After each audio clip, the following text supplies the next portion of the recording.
नमोस्तु हे गुरुवर, नमोस्तु हे मुनिवर, नमोस्तु। संकट समाधान का कार्यक्रम प्रारंभ करें। मैंने नाम घोषित किए हैं। सर्वप्रथम मुस्कान जैन, तारादेवी दमोह, उसके नमोस्तु महाराज श्री। मेरा प्रश्न है कि मैं कोई कार्य करता हूँ तो उस पर पहले गलत विचार आते कि कार्य होगा कि नहीं होगा, उस पर विचार सही नहीं आते कि कार्य सफल हो जाएगा एक ही बार में महाराज श्री। देखिए, बहुतों के साथ ऐसा होता है। ये व्यक्ति के अंदर पल रही नकारात्मकता का परिणाम। कार्य होगा कि नहीं होगा, कार्य होगा कि नहीं होगा, ये इस तरह की नकारात्मक भावनाएं जब मन में उत्पन्न होने लगे तो उससे बचने के लिए दो अभ्यास करो। पहली बात, जो भी काम करना है आंखें बंद करो, भगवान को याद करो, गुरु को याद करो, और जो प्रेरणा मिले कर लो, बोलो पक्का होगा। नमोस्तु महाराज श्री। इससे आत्मविश्वास बढ़ेगा। और दूसरी बात, हर पल ये भावना भाव, मैं अपना काम करने में सक्षम हूँ, मैं अपना काम कर सकता हूँ। जी ये महाराज जी, आपकी भावनाएं बार बार दोहराने से फर्क पड़ेगा। नमोस्तु। गुरुवर के चरणों में बारंबार नमोस्तु एवं छोलक जी के चरणों में इच्छामी इच्छामी। हे गुरुवर, मेरा प्रश्न है कि मैं अपने पुत्र के भीतर किस प्रकार बीज डालूं कि वह हमेशा अपने जैन होने पर एवं अपने धर्म पर गर्व महसूस करे। पुत्र साथ में है कि अभी पेट में है? महाराज जी 2 वर्ष 3 महीने का है। हाँ ठीक है। तो बस पुत्र के सामने 4 बातों का ध्यान रखो। आपके माध्यम से मैं सभी माताओं के लिए परामर्श देना चाह रहा हूँ। अगर आप चाहते हैं कि आपका पुत्र प्रतापी, प्रज्ञावान, पराक्रमी और पुरुषार्थ हो, धर्म श्रद्धालु हो, पाप भीरु हो, तो उसके साथ 4 बातों का ध्यान रखो। सबसे पहली बात, उस व्यक्ति के सामने कोई भी दायित्व विहीन आचरण न करो। ऐसा कोई काम न करो जिससे बच्चे पर दुष्प्रभाव पड़ता। समझ गए? प्रायः माँ बाप अपने बच्चों के सामने खेल खेल में गड़बड़ कर देते हैं। पापा को थप्पड़ मार या माँ की चोटी खींच। ये जो प्रवृत्तियाँ बच्चों को खिलाने के नाम पर की जाती है ना, उसका दुष्प्रभाव पड़ता है। तो कोई भी दायित्व विहीन आचरण न करे, ये हमारी जिम्मेदारी है, पहली बात। दूसरी बात, उसके मन में पापों से डर जगाए। तीसरी बात, उसके हृदय में संवेदनशीलता उत्पन्न कराए। और चौथी बात, उसके लिए कर्तव्य निष्ठा, औचित्य बोध और कुल गौरव का पाठ पढ़ाए। नमोस्तु गुरुदेव। मेरा कर्तव्य क्या है और क्या उचित है, क्या अनुचित है, और मेरे कुल का गौरव क्या है, ये बात यदि बच्चों के हृदय में घोंट करके पिला दिया जाए तो बच्चे कभी नहीं भटक सकते। मैं एक प्रसंग कहना चाहूँगा। मैं भोपाल में था, बहुत पुरानी बात है, 1995 की। राष्ट्रीय स्वयंसेवक संघ का पथ संचलन था। उस कार्यक्रम में लोग शिरकत कर रहे थे। एक राष्ट्रीय स्वयंसेवक संघ का कार्यकर्ता, स्वयंसेवक, अपने 3 वर्ष के बेटे को लेकर मेरे पास आया। वो भी हाफ पैंट पहना, वही आरएसएस की पोशाक पहना था। मैंने उसको देखा, उसके हाथ में भी एक छोटी सी रूल थी। मैं बोले क्या कर रहे? बोले महाराज मैं इसे देश के लिए पालना चाहता हूँ। मैं सोचता हूँ जो काम मैं नहीं कर पाया वो ये करे। वो राष्ट्रीय स्वयंसेवक संघ का प्रचारक बनना चाहता था, पर पिता की इकलौती संतान होने के कारण उसे विवाह के बंधन में बंधना पड़ा। तो मैंने उस बच्चे से पूछा, 3 साल के बच्चे से, क्या तुम शादी नहीं करोगे? तुम अपने मैंने उससे बोला क्या तुम भी अपने पापा की तरह पिताजी की तरह शादी करोगे? नहीं महाराज श्री, मेरे पिताजी की शादी नहीं हुई, मेरे पिताजी का विवाह हुआ है, शादी में तो बर्बादी। बातचीत के क्रम में मैंने उससे कहा तुम खाना खा लो। महाराज मैं खाना नहीं खाता, खाना तो मियाँ खाते हैं। उसके शब्द बोल रहे 3 साल के बाद, मैं भोजन करता हूँ। 3 साल के बच्चे का ऐसा उद्गार, अगर ऐसे भाव बच्चों में कूट कूट कर बचपन में भर दो, बिठा लो, कूट कूट के भर दो, ऐसे भाव बचपन में कूट कूट करके भर दो, तो बच्चों में कभी किसी प्रकार से भटकाव नहीं आ सकता। तो हमें ये बातें ध्यान में रखना चाहिए और उसी अनुरूप बच्चों के साथ व्यवहार करना चाहिए। हाँ, नमोस्तु गुरुदेव। गुरुदेव मेरा जो बालक है अभी 2 वर्ष 3 महीने का है और 24 तीर्थंकर के चिन्ह बहुत अच्छे से याद है। बहुत सुंदर। रटाना तो बहुत अच्छी बात है, मैं एक बात बोल रहा हूँ, ये काम बहुत अच्छा है, लेकिन इसे मात्र पर्याप्त न समझे। हम बच्चों को संस्कार के नाम पर चीज़ें थोपते हैं या रटाते हैं। संस्कार थोपे नहीं जाते, संस्कार गढ़े जाते। उसकी अंतरात्मा में ये भाव जगाओ। 24 भगवान के नाम याद कराना बहुत अच्छी बात है, पर 24 तीर्थंकर भगवान ही मेरे मूल आराध्य है, ये श्रद्धांजलि जगाना सबसे बड़ी बात है। नमोस्तु गुरुदेव, नमोस्तु गुरुदेव। हमारे मूल आराध्य ये हैं, ये श्रद्धांजलि उसके अंदर जगना चाहिए। मैं तीर्थंकरों का अनुयायी हूं, मुझे संसार में किसी से भय नहीं है, ये श्रद्धांजलि उसके अंदर जगना चाहिए। केवली पन्नतम धम्मम शरणम पवज्जामि, ये भाव उसके हृदय में होना चाहिए। 4 ही मंगल है, 4 ही उत्तम है, 4 ही शरण है। रटवा देना और इसे घोंट कर पिला देना, दोनों में अंतर है। रटाने का काम तो सब करते हैं, पर मैं चाहता हूँ रटाने की जगह यदि उसे घोंटने का काम कर लिया जाए तो सर्वोत्तम। नमोस्तु गुरुदेव, नमो। अगली शंका के लिए आमंत्रित करूंगा हमारे गुणायतन के यशस्वी श्रोमणी संरक्षक श्रीमान योगेन जी, श्रीमती सौजी शेट्टी, आनंद भवन, इंदौर, मध्य प्रदेश। नमोस्तु महाराज, नमोस्तु महाराज, नमोस्तु महाराज। आप इस तरह से हमें सम्मानित करते रहे तो हमें सांसारिक मोह से कब छूटेंगे। बहुत सुंदर। देखिए, सबसे पहले तो मैं आप सबसे ये कहूँगा, एक बार जोरदार करतल ध्वनि से योगेन जी का अभिनंदन करें। अभिनंदन इसलिए नहीं कि ये बड़े संपन्न हैं, अभिनंदन इसलिए कि ये बड़े उदार हैं और समाज के लिए हर कार्य में बढ़ चढ़कर अपना योगदान देते रहे हैं। शुरू से इनके संस्कार रहे। 3 दिन से यहाँ हैं, तब से इन्होंने अपना कुछ विशेष मानस प्रकट किया और आज शिरोमणि संरक्षक के रूप में तो जुड़े ही हैं, आने वाले दिनों में और भी कुछ करने की भावना इनकी है। और ये शिरोमणि संरक्षक बनकर जुड़े हैं, इसका मतलब केवल इतना है कि ये खुद नहीं, अपनी पीढ़ियों को गुणायतन से जोड़ लिया। जिसने भी शिरोमणि संरक्षक का दायित्व प्राप्त किया, उसने अपनी पीढ़ियों को इस शाश्वत सिद्ध क्षेत्र गुणायतन से जोड़ लिया। यानी उसने अपनी पीढ़ियों के लिए एक बहुत अच्छा निवेश किया, जो उनको एक मंगलकारी धर्मायतन से जोड़ कर रखेगा। जहाँ तक सम्मान का सवाल है, आपके सिर पर पगड़ी आपके सम्मान के लिए नहीं बांधा गया है, ये आपको आपकी जिम्मेदारी का एहसास कराने के लिए बनाया गया है।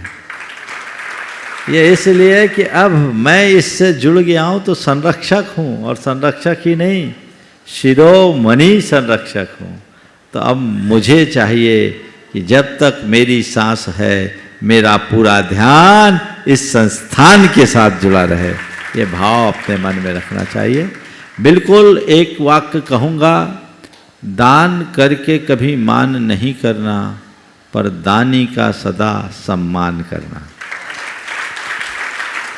दान करके कभी मान मत करना, पर दानी के सम्मान में कभी कसर मत छोड़ना, क्योंकि दानी का सम्मान व्यक्ति का सम्मान नहीं, उसके दान का सम्मान है। और दान एक शुभ कर्म है। शुभ कर्म का सम्मान मतलब शुभ कर्म की अनुमोदना, और शुभ कर्म की अनुमोदना में भी सभी अनुमोदनकर्ता का पुण्य बढ़ता है, इसलिए उसको उस भाव से करना चाहिए। बहुत बहुत आशीर्वाद। आपकी मैं तालियां कब बज तो रही हैं? यही चाहूँगा कि योगेंद्र जी, आपने अपने जीवन में बहुत कुछ किया। आप कला के क्षेत्र में अग्रणी बने। आज मुझसे मिले थे, मुझसे मार्गदर्शन चाहा, तो मैंने इनसे यही कहा, मुझसे आशीर्वाद लेना चाहते हो तो एक ही आशीर्वाद लो कि मैं इन कपड़ों में इस दुनिया से न जाऊं। जब भी मैं शरीर बदलूं तो समाधि के साथ बदलूं, उत्तम समाधि के साथ। उस दिशा में लगे। अपने जीवन में करने योग्य कार्य आपने कर लिया। अब अपने समय, शक्ति और संसाधन का जितना सद्व्यय करेंगे उसमें ही भलाई है। बहुत बहुत आशीर्वाद। और आइए अगली शंका लेकर आ रहे हैं मोहित सिंह जी, करुणा श्री वशमती, गढ़ाकोटा। पूज्य गुरुदेव के चरणों में बारंबार नमोस्तु। आचार्य गुरुवर विद्यासागर जी महाराज के आशीर्वाद एवं ब्रह्मचारी सुजीत भैया जी के निर्देशन में हमारी करुणा सेवा समिति मूक पशुओं की सेवा में कार्यरत है। तो गुरुदेव, कभी कभी स्थिति ऐसी बनती है कि कोई पशु हमें प्राप्त हुआ है, वो इतनी ज़्यादा घायल अवस्था में है कि उसके जो घाव हैं उसमें भी कीड़े पड़ गए हैं। तो गुरुदेव, जब हम उसका उपचार करते हैं तो बहुत से सूक्ष्म जीव हैं, उनकी हिंसा होती है। जो कीड़े लगे हैं उनकी हिंसा हो जाती है।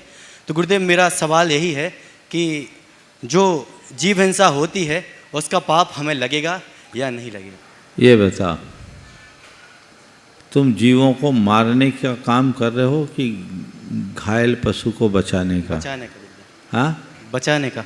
तो तुम जो काम कर रहे हो उसका फल मिलेगा कि जो काम नहीं कर रहे हो उसका फल मिलेगा? बोलो। जो काम कर रहे हैं उसका। जो काम किए नहीं उसका फल मिलेगा क्या? नहीं गुरुदेव। तो तुमने मारा क्या? नहीं नहीं। तुमने तो बचाया है ना? जी गुरुदेव। तो बाकी बातों को ध्यान क्यों देते हो? समझ लो। नमोस्ते गुरु। श्रीमान रतनलाल जी सिंगोली, राजेंद्र कुमार जी सिंगोली के साथ। और परम पूज्य गुरुवर के पावन चरणों में मेरा परिवार सहित 13 बार नमोस्तु। परम पूज्य गुरुवर, जब भी आपके सानिध्य में कभी भी क्लास में बैठते हैं या परम पूज्य गुरुवर निर्वेक सागर जी के सानिध्य में क्लास में बैठते हैं, आपके चेहरे पे जो अंतर से उठा हुआ उत्साह, चेहरे पे आती हुई आंतरिक मुस्कान, वो मुस्कान हमारे पास सब कुछ तो नहीं है, पर बहुत कुछ होने के बाद भी हमारे जीवन में हमारे चेहरे पे क्यों नहीं आ पाती? कभी मुस्कुराना भी पड़ता है तो अंदर से उतनी मुस्कुराहट नहीं आती, सिर्फ होठों पे ही आती है। ऐसा क्या करें हम भी कि आंतरिक उत्साह बने? हम साधुओं के मुख पर सहज मुस्कान इसलिए होती है कि हमारे अंदर कुछ और है ही नहीं। जो छाछ पिया हो वो दूध की डकार लेगा क्या? तो जो भर रखे निकाल दो, तुम्हारी भी मुस्कान बढ़ जाएगी। समझ गए? नमस्ते। श्रीमती अमीषा जैन, अलवर, राजस्थान। मेरे मुनीश्वर के चरणों में कोटि के साथ नमोस्तु नमोस्तु नमोस्तु गुरुवर। गुरुवर, आज इस आधुनिक शैली में, जीवन शैली में हम दिन प्रतिदिन रोजाना पांचों पाप से प्रवृत्त हैं। रोजाना पांचों पाप करते हैं और विशेषतः झूठ जो हम प्रतिदिन ही बोलते हैं। तो मेरा आपसे, आपके चरणों में निवेदन है कि हम दिन प्रतिदिन हम असत्य से सत्य की ओर कैसे बढ़े, कैसे हम अपने दिनचर्या में। मैं एक ही बात कहता हूँ, झूठ बोलने से न बच पाओ कोई चिंता नहीं, झूठा न बन पाओ ये संकल्प ले लो। झूठ बोलने से ज्यादा बुराई झूठा बनने में, समझ रहे? जी महाराज। तो मेरा जीवन सच्चा रहे, भले मैं झूठ बोल दूं, पर मेरे मन में कोई फरेब ना हो, मेरे मन में कोई कपट ना हो, मेरे मन में कोई छल छद्म ना हो, मैं अपनी प्रामाणिकता को सुरक्षित रख करके चलूं, तो हमारा जीवन आगे बढ़ेगा। नमोस्तु गुरु, नमोस्तु। गुणायतन सेवातन ट्रस्टी श्रीमान अनिल जी, तसलाई बरेली। मेरे गुरुवर, मेरे आराध गुरुवर के पावन चरणों में, स्वर्णिम चरण कमलों में मेरा और बरेली जैन समाज उत्तर प्रदेश का बारंबार नमोस्तु नमोस्तु नमोस्तु। मुनि संघ की जय हो। गुरुवर, अपन देखते हैं जब पहाड़ की वंदना करते हैं तो एक एक टोंक से असंख्यों सिद्ध हुए हैं और अपन इस संसार में अब तक भटक रहे हैं, क्योंकि हमने भी कई बार तीर्थंकरों की प्रत्यक्ष देशना शुरू ही होगी, कई बार समोशरण अटेंड किया होगा और अब भी हमें सब कुछ प्राप्त है। आप जैसे सच्चे देव शास्त्र गुरु की शरण भी प्राप्त है, फिर भी प्रमाद, शिथिलता और सहनन ना होने के कारण उतना नहीं कर पा रहे हैं जितना हमें करना चाहिए। तो गुरुवर इस बारे में निर्देश दीजिए। देखिए, बात सच है कि इस भूमि से अनंत अनंत आत्माओं ने निर्वाण को प्राप्त किया। आपका ये कहना भी बिल्कुल जायज़ है कि हम भी तो ऐसा किए होंगे, पर मुझे लगता है अपने लक्षण देखकर कि हमने अतीत में संभवतः तीर्थंकरों का सानिध्य नहीं पाया होगा। पाए भी होंगे ना, समोशरण में गए भी होंगे तो बाहर बाहर घूम करके आ गए होंगे, भगवान की शरण में नहीं गए, क्योंकि जिसके अंदर भवितव्यता अच्छी होती है वही ऐसा करता है। यदि हम सम्यक्त पाकर आगे बढ़े होते तो शायद इस पंचम काल में यहाँ जन्म नहीं लिए होते। फिर भी हमारा प्रबल पुण्य है कि भले हम पंचम काल में जन्म लिए पर आचार्य विद्यासागर के युग में जन्म लिए हैं, जहाँ हमें सारी अनुकूल सामग्री है देव, शास्त्र और गुरु की। इस सामग्री का हम लाभ उठाएं। योग मिलना दुर्लभ है, उससे कहीं दुर्लभ उसका प्रयोग करना है। समय, शक्ति, सत्य, साधन के अभाव में यदि हम उनका पूर्ण प्रयोग न कर पाए, कोई परवाह नहीं, कम से कम भावना तो भाए। आज हमारे पास अनुकूल सामग्री नहीं है, लेकिन कल वो सामग्री मिलेगी, हम अपने जीवन को आगे बढ़ा सकें। नमोस्तु गुरुदेव। नमो। श्रीमान विजय जी काला शनावत, महामंत्री। नमोस्तु गुरुवर, नमोस्तु गुरुवर। इस धरा के सर्वश्रेष्ठ आचार्य, युग पुरुष, आदरणीय श्रद्धेय प्रातः स्मरणीय आचार्य गुरुवर विद्यासागर जी महाराज के गुणानुवाद से संबंध में थोड़ा सा मेरी एक जिज्ञासा है। मुझे तो खैर संतोष है, लेकिन आप आम जनता में इसको लेके जरूर विस्मय है कि आचार्य भगवान भविष्य दृष्टा हैं। आचार्य भगवान ने कहा, एक सूत्र दिया, इंडिया नहीं भारत बोलो, और भारत के राष्ट्रपति ने उसका तत्काल अनुसरण किया। आचार्य भगवान ने शिक्षा के लिए प्रतिभा स्थली का प्रारंभ किया। शिक्षा नीति के दोष के बारे में जानकारी आई तो इस देश की संसद ने पूरी शिक्षा नीति में आमूलचूल परिवर्तन किया। जब आचार्य भगवान ने ग्रामोद्योग और हथकरघा के बारे में तो इस देश के प्रधानमंत्री ने वोकल फॉर लोकल का नारा दिया। इसी तरह आचार्य भगवान ने जब ये बताया कि खाना सबसे अच्छा दाल भात होता है, फिर बाजरा, ज्वार, मक्का, तो इसका अनुसरण पूरे विश्व ने किया और ये मिलेट नाम का एक जो चला है पूरे विश्व में इसका चलन हो रहा है। और सबसे बड़ी बात, जब मुनि श्री प्रमाण सागर जी महाराज का विहार हो रहा था तो दिशा बदलकर 1000 किलोमीटर दूर आपको जयपुर के लिए प्रवास कराया और उसका परिणाम पूरी दुनिया ने देखा, जैन एकता के रूप में, जैन संगठन की इस शक्ति के रूप में। तो इस तरह से मुझे तो पूरा विश्वास है कि आचार्य भगवान युग दृष्टा हैं, भविष्य दृष्टा हैं, और जितनी भी शक्तियाँ वर्तमान में हैं वो सब उनमें समाहित है। लेकिन जनता में इसको लेकर कौतूहल है, तो मैं चाहूँगा कि इस संबंध में आपके माध्यम से जानकारी थोड़ी हो और इसी तरह का कोई प्रेरक प्रसंग आप जरूर दें। नमस्ते। देखिए, आपने आचार्य महाराज के विषय में कहा और मैं कहता हूँ जितनी बातें आपने कही है वो बहुत कम है, उनमें सब कुछ है। सब कुछ है इसलिए कि वे एक आचार्य, और एक आचार्य में सृष्टि के समस्त तत्व समाहित होते हैं। और ऐसा मैं नहीं कहता, आचार्य कुंद कहते हैं, उत्तम खमाए पुड़वी प्रसन्न भावे न अच्छ जल सरसा, कम इंधन नादो अग्नि बाऊ असंगादो, गैनमु निरीव लो आसाय रूप मुनिवशा, एरिस गुण संपन्ना नमो तस्स, आर्य गुणों नमो तस्स। आचार्य कुंद को इस आशय की बात है कि आपके हृदय में पृथ्वी जल अग्नि वायु और वनस्पति आकाश पांचों तत्व आपके अंदर भरा हुआ है।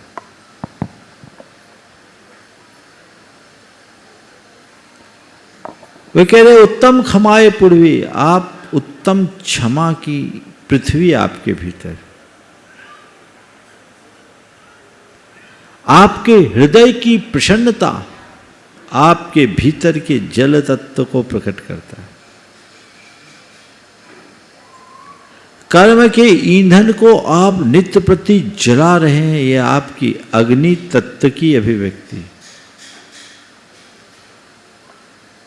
सबसे असंग रहने के कारण आप वायु तत्व को प्रकट करते हैं, और आकाश की तरह निर्लेप रहने के कारण आपका आकाश तत्व प्रकट होता है। एरिस गुण निर्यानम पायम पणमामि शुद्ध मनु, ऐसे गुण के भंडार परम पूज आचार्य गुरुवर के चरण कमलों को हम प्रणाम करते हैं। जिसके हृदय में यथार्थ आचार्यत्व प्रकट हो जाता है, उसके अंदर ये सारे गुण स्वाभाविक हैं। आचार्य वो होता है जो खुद आचरण करता है, बाद में औरों को आचरण कराता है। तो ये जो बातें आपने कही बहुत छोटी है, समझ गए? तो युग दृष्टा, युग प्रवर्तक, क्रांत दृष्टा, भविष्य दृष्टा, आप जो चाहो कह सकते हो। मैं तो उनको संपूर्ण सृष्टि के तत्वों का भंडार देखता हूँ, उनमें सृष्टि के समस्त तत्व समाहित दिखते हैं। नमोस्तु भगवान।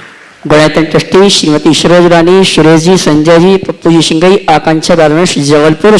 महाराज जी, मेरे और मेरे पूरे परिवार की ओर से आपको बारंबार नमोस्तु नमोस्तु नमोस्तु। महाराज जी, मेरा प्रश्न यह है कि आज के समय में सभी अपने बच्चों को उच्च शिक्षा प्राप्त करने हेतु बड़े शहरों में भेजते हैं, और वर्तमान के समय में सभी बहुएं भी बहुत पढ़ी लिखी होती हैं। ऐसी स्थिति में उन बहुओं का पुराने समय की महिलाओं के समान काम करना, धर्म करना थोड़ा मुश्किल है। मेरा ये आपसे यह प्रश्न है कि हम अब इस परिस्थितियों में शिक्षा और घर और धर्म को कैसे मैनेज कर सकते हैं, और जिससे हमारा धर्म कर्म दोनों ही ना छूटे और पारिवारिक सामंजस्य बना रहे। देखिए, आपने पूछा है हम अपनी शिक्षा के साथ धर्म कैसे करें ताकि हमारी शिक्षा भी ना छूटे और पारिवारिक दायित्व भी नहीं। शिक्षा का मतलब क्या केवल डिग्री है? शिक्षा का मतलब है सीख।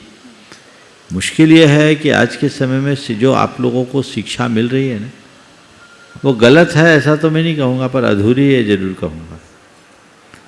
आपको तकनीकी का ज्ञान है, आपने सूक्ष्म बुद्धि पाली, लेकिन जीवन व्यवहार का ज्ञान कहाँ? घर कार्यों का ज्ञान कितना? घर के संचालन का ज्ञान कितना? ये भी तो जरूरी है।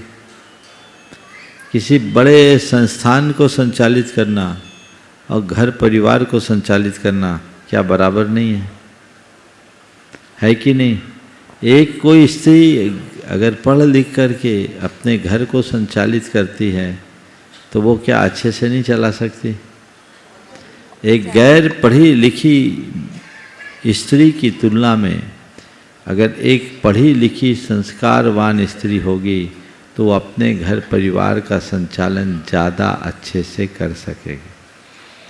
इसलिए जो महिलाएं ये सोचती है कि मेरी पढ़ाई बेकार गई, वो गलत सोचती है।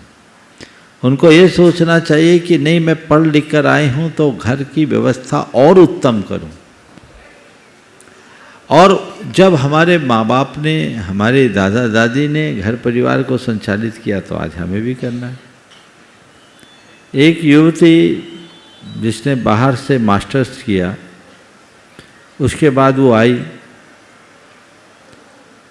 उसकी भाई की इच्छा थी कि ये जॉब करने की जगह परिवार पर ध्यान दें। भाई बिल्कुल धार्मिक विचारों से ओतप्रोत था, वो भी एमएस किया हुआ था। लेकिन उसकी इच्छा थी कि मैं इतनी पढ़ी लिखी हूँ, मैं क्या करूँ। संयोग से उसकी माँ अपने ज़माने की डबल एमए थे, पिताजी इंजीनियर थे,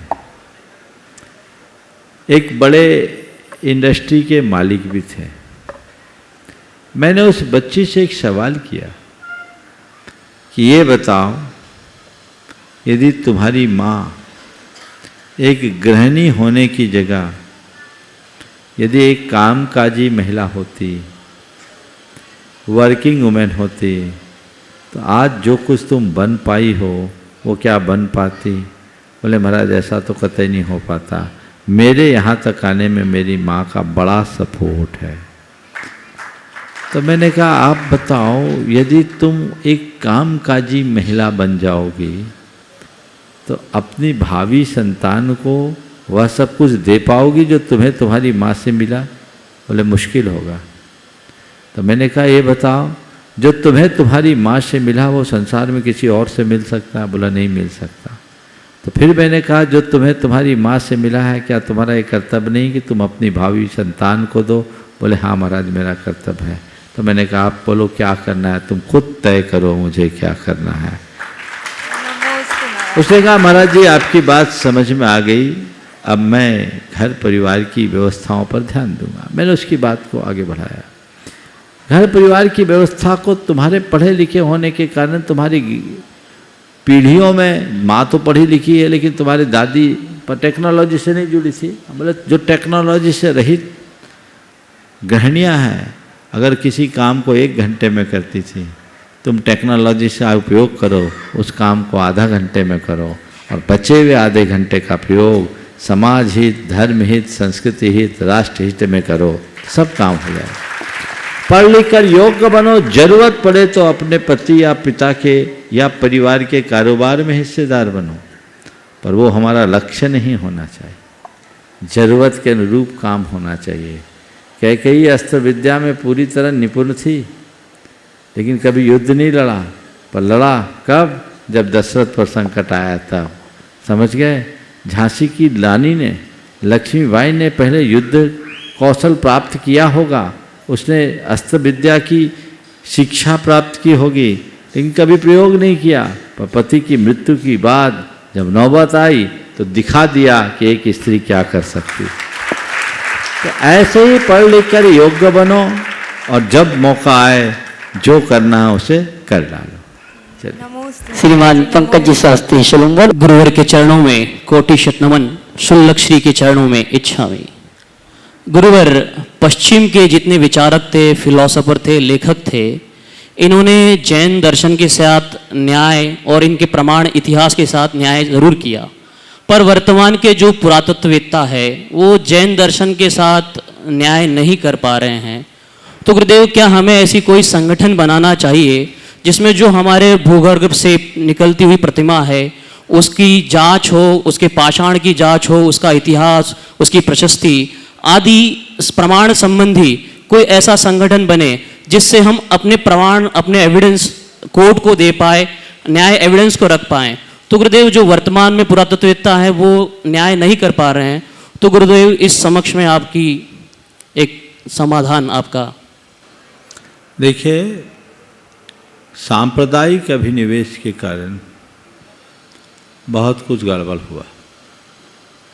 पुराने समय में हृदय राज जैन दिल्ली में एक ऋषभ देव फाउंडेशन चलाते थे। उन्होंने काफ़ी शोध खोज का काम कराया और इस बात को वैश्विक पटल पर स्थापित किया कि जैन धर्म के आद्य प्रवर्तक भगवान ऋषभ देव थे। और उन्होंने अनेक प्राच्य और पाश्चात्य दोनों प्रकार के विद्वानों के सम्मति ली। लेकिन इसे विडंबना ही कहूँगा कि बहुत सारे विद्वानों ने, जो इतिहास के एक स्थापित स्तंभ थे, पुरातत्व के ज्ञाता और धुरंधर थे। उन्होंने अलग अलग संदर्भों में अलग अलग वक्तव्य जारी किए। वे जब जैन मौके पे आए तो भगवान ऋषभदेव की ऐतिहासिकता को स्वीकार लिया, लेकिन दूसरे स्थान पर आज भी वो वही राग आलाप थे। ये उनके सांप्रदायिक अभिनिवेश का कुपरिणाम है। हमें इसको अपने स्तर पर एक बहुत बड़ी जागरूकता की जरूरत है। भारत के इतिहास को ठीक ढंग से प्रस्तुत नहीं किया गया।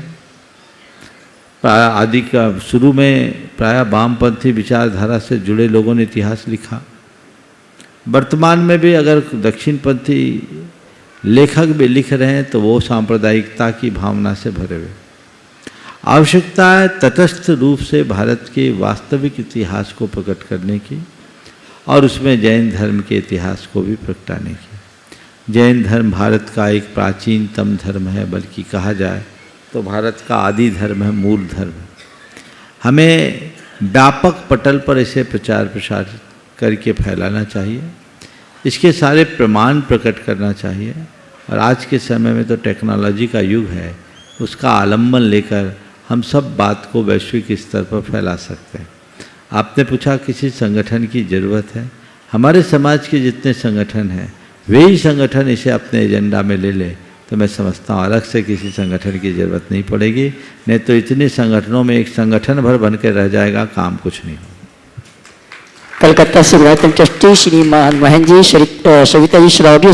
भगवान जो 10 लक्षण के व्रत आरंभ करते हैं, अष्टानिका के व्रत आरंभ करते हैं, उनके यहाँ सूतक पातक पड़ जाता है तो कई धारणा है कि उस समय फिर वो व्रत में दोष हो जाता है, तो वो व्रत में क्या करें? अगर आपने पहले से कोई व्रत ले लिया है और संकल्पित है तो सूतक पातक का असर आप पर नहीं पड़ेगा।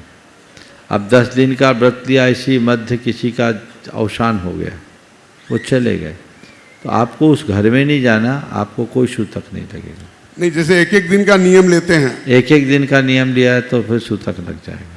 सूतक लगने के बाद क्या करना चाहिए? मतलब सूतक लग गया तो फिर तो पूजा पाठ नहीं है, तो बस भाव से करिए जितना करना है। व्रत कर सकते हैं, करें, उसको गिनिएगा नहीं। नमस्ते। वास्तविक डॉक्टर प्रद्युमन जी, दिल्ली पर्यटन ट्रस्टी। नमोस्तु महाराज श्री। महाराज श्री, आचार्य श्री ने एक जगह कहा है कि बाहरी तप 6 प्रकार के तपों के द्वारा जितनी कर्मों की निर्जरा होती है उससे कई हजार गुना समता भाव धारण करने से और साधर्मी बंधुओं के द्वारा अपमान सहने की क्षमता से होती है। महाराज जी, इसका तात्पर्य समझ नहीं आया। देखिए, आचार्य श्री ने जिस भी संदर्भ में कहा है बिल्कुल सही कहा है। कर्म को क्षय करने का मूल तो समता है।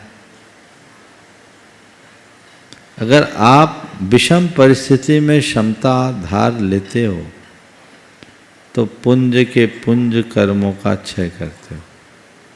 उग्रोग्र तप कर रहे हो और क्षमता नहीं है तो समता का कोई अर्थ नहीं। किम काहि देवनवासो काय किलेशो विचित्त उवासो अध्ययन मौन पहुदी समदा रहिदस्य समनस्य। उसका काय क्लेश, बड़े बड़े मासोपवास, अध्ययन, आतपन आदि बड़ा बड़ा योग, सूरज की तरफ मुख करके महीनों महीनों बैठे रहना, इसका कोई अर्थ नहीं है यदि उसके हृदय में समता नहीं। तो समता मूल तत्व है, समता रखो। और कोई तुम्हें दुर्वचन कहे और तुम उससे प्रभावित ना हो, प्रतिक्रिया रहित हो जाओ, तो समझ लो तुमने एक बहुत बड़ी तपस्या कर ली। ये वाचिक तप है, समझ गए? उससे कर्म झड़े, लेकिन प्रायः किसी के दुर्वचन कहने पर सामने वाले उससे प्रभावित हो जाते हैं, प्रतिक्रिया करते हैं और नए कर्म का बंध और कर लेते हैं। नमस्ते। सुनीता दीदी वाशा। गुरुवर के चरणों में नमोस्तु, सभी लक्षुलक जी के चरणों में इच्छा में। महाराज जी, आपकी क्लास में सुबह सुनते कि सम्यक दर्शन छूटता है, फिर मिथ्यात्व में चला जाता, फिर सम्यक को ग्रहण कर लेता, लेकिन स्त्री पर्याय में छायक सम्यक दर्शन नहीं होता है, तो फिर जो स्त्रियां हैं उनका सम्यक तो नहीं, जब तक छायक सम्यक दर्शन नहीं होगा तो संसार में कैसे परिभ्रमण करते रहेंगे? स्त्रियां हैं इसका मतलब ये थोड़ी कि अनादि तक अनंत काल तक वही बनी रहेगी। एक बार रत्नत्रय धारण करेगी, सीता की तरह आ जाएगी, स्वर्ग में इंद्र बनेगी और आगे आकर मोक्ष जाएगी। लेकिन जब तक संसार में है, संसार में है तो सीता भी संसार में है कि नहीं है ना, अगले भाव में चले जाएंगे। आर्य का दीक्षा ग्रहण नहीं कर पाए कोई बात नहीं, आर्य का दीक्षा अगर ग्रहण करे तो अति उत्तम है। आर्य का दीक्षा नहीं भी ग्रहण करते हैं तो अनंग सरा ने कौन सी दीक्षा ग्रहण की थी? सब हो सकता है। सम्यक के साथ मोक्ष मार्ग में आगे बढ़ो, भव पार होगा, इसमें कोई संशय नहीं। और आइए चलते हैं, बहुत दिनों बाद आज मंच पर विराजित संतों के माध्यम से शंका समाधान के कार्यक्रम को गति प्रदान करेंगे। मैं इच्छामी से निवेदन करूंगा अलग श्री निजानंद सागर जी महाराज से। नमोस्तु महाराज जी। महाराज जी एक जगह चालान पड़ी थी कि प्रभु ना दंड देता है, प्रभु ना माफ़ करता है, ये तो कर्म फल तराजू है जो बस इंसाफ करता है। सुख दुख का बटन तेरे हाथ में है बंदे, तू खुद ही ऑन करता है, तू खुद ही ऑफ करता है। महाराज जी तो सभी लोग जानते हैं कि अपन जैसा कर्म करते हैं उसका फल हम ही को मिलता है। जैसी करनी वैसी भरनी, जैसा बोओगे वैसा काटोगे। फिर भी लोग इस कर्म सिद्धांत पर विश्वास नहीं कर पाते हैं। तो हम प्रति समय कैसे कर्मों का बंध करते हैं? जिस प्रकार रिकॉर्डिंग हो रही है, क्या इसी प्रकार कर्मों की भी प्रति समय रिकॉर्डिंग होती है? इसको समझाने की कृपया। बहुत अच्छा। जैसा हम करते हैं वैसा हम भरते हैं, लगभग सब जानते कि नहीं, फिर भी मानते नहीं। तो आपके सवाल के पहले चरण को तो मैं ये बताऊंगा, मैं आपके सवाल को 2 टुकड़ों में बांट रहा हूँ कि क्यों नहीं मानते। तो मैं ये कहूँगा इसलिए नहीं मानते कि सब दुर्योधन की संतान है, दुर्योधनी वृत्ति से भरे हुए। दुर्योधन का हमेशा एक ही कहना होता था, जानामि धर्मम नच में प्रवृत्ति, जानामि अधर्मम नच में निर्वृत्ति। मैं धर्म को जानता हूँ पर उसमें प्रवृत्त नहीं होता, और अधर्म और उसके फल को जानता हूँ पर उससे दूर नहीं हटता। तो जब तक तुम दुर्योधन बने रहोगे तो संसार से पार नहीं होगे। दुर्योधनी वृत्ति से मुक्त होकर युधिष्ठिरी वृत्ति को धारण करोगे तो न केवल धर्म को जानोगे अपितु धर्म को आत्मसात भी कर सकोगे। आपने जो पूछा कि ये जैसा हम करते वैसे ही भरते, ये कैसा सिस्टम है, तो बिल्कुल सिस्टम बताने के लिए कोई दिक्कत नहीं है। अभी जो मैं बोल रहा हूँ वही सब आपको स्क्रीन में दिख रहा है कि कुछ अलग दिख रहा है? बोलो। जो मैं एक्शन ले रहा हूँ, जैसा मैं बोल रहा हूँ, जैसी मेरी एक्टिविटीज है वही दिख रहा है ना? हाँ, दिख रहा है। तो ऐसे ही हर प्राणी प्रति समय अपने मन से, अपने वचनों से, अपने शरीर से प्रवृत्तियाँ करता है, और जैसे हम प्रवृत्तियाँ करते वैसे संस्कार हमारी चेतना में जम जाते हैं। वे ही संस्कार कालांतर में पककर अच्छा बुरा फल प्रदान करते हैं। समझ गए? हम जो एक्टिविटीज कर रहे हैं सामने रिकॉर्ड हो रहा है, रिकॉर्डिंग चालू है पर दिख नहीं रहा है, पर जो प्ले हो रहा है सब दिख रहा है। तो बस ऐसी हमारी रिकॉर्डिंग भी 24 घंटे चालू है। आप लोग सामने कैमरा आता आप अलर्ट हो जाते हैं, है ना? तो भैया कैमरा 24 घंटे लगा हुआ, चारों तरफ हर एंगल से कवर कर रहा है, इसलिए अलर्ट मोड में रहो और अपने जीवन को सुरक्षित रखो। और आइए आप सभी को नमन करते हुए अगली शंका के लिए निवेदन है मुनिवर श्री निर्विक्षार जी महाराज से। हे मुनिवर, नमोस्तु नमोस्तु नमोस्तु। मुनिश्री को नमोस्तु करते हुए आत्म कल्याण के लिए आराधना और पूजा करना एक आवश्यक है। तो एक हमारे जीवन में परमात्मा है और दूसरी निजात्मा है। परमात्मा की आराधना और निजात्मा की आराधना की अपनी अपनी भूमिका कौन सी होना चाहिए? क्या पहले परमात्मा से पहले निजात्मा की पूजा स्तुति करनी चाहिए, क्योंकि यह शुद्धात्मा की भी पूजा बन रही है और परमात्मा की भी पूजा है। तो दोनों में हमें किसको प्राथमिकता देते हुए किसकी भूमिका में किस तरह आराधना करनी चाहिए, कृपया बताकर नमोस्तु। परमात्मा की पूजा करे कि निजात्मा की करे या शुद्धात्मा की करे? अरे भैया, तुम आत्मा हो ये तुम्हें बताया किसने? परमात्मा ने ना। अभी तो निजात्मा का बोध ही नहीं। पहली परमात्मा की शरण में जाओ, उनसे प्रेरणा पाओ, तब तुम्हें निजात्मा का बोध होगा। और जब निजात्मा का बोध होगा तो उसमें डूबोगे। ध्यान रखना, पूजा सदैव परमात्मा की होती है, निजात्मा की पूजा नहीं। निजात्मा में लीन हुआ जाता है। परमात्मा को पूज कर अपने अंदर की पवित्रता को विकसित करो। अंतरंग का संपूर्ण राग नष्ट हो, और जब वो विकार दूर होगा तब अपनी आत्मा में डूब सकोगे, निजात्मा में लीन हो सकोगे। जो खुद को ही परमात्मा मान ले तो फिर उसकी ही पूजा करे, वो तो अहंकारी हो जाएगा। अगर मैं परमात्मा हूँ तो मुझे उसका अनुभव होना चाहिए। यदि मैं अपने आप को रागी, देशी, मोही, कामी, क्रोधी, लोभी मान रहा हूँ तो परमात्मा कहाँ? अगर संसारी दशा में कोई अपने आप को सिद्ध परमात्मा मानने की भूल कर ले तो उससे बड़ा धोखा और छल और कोई नहीं होगा। तुम्हारे अंदर जो विकार है, उस विकार से निर्विकार की यात्रा होनी चाहिए। पहले परमात्मा, फिर निजात्मा या शुद्धात्मा। परम पूज्य गुरुदेव का एक वाक्य है, इस प्रश्न के उत्तर में बड़ी प्रेरणा देंगे।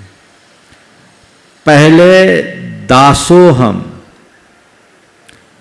फिर उदासोहम, फिर सोहम, फिर अहम। भक्त से भगवान बनने की यही प्रक्रिया है। पहले दासोहम, पहले भगवान का दास बनो, भगवान की शरण में लो जाओ। फिर उदासोहम, फिर भगवान की शरण में जाओ तो संसार से उदास हो जाओ, विरक्ति का भाव हो।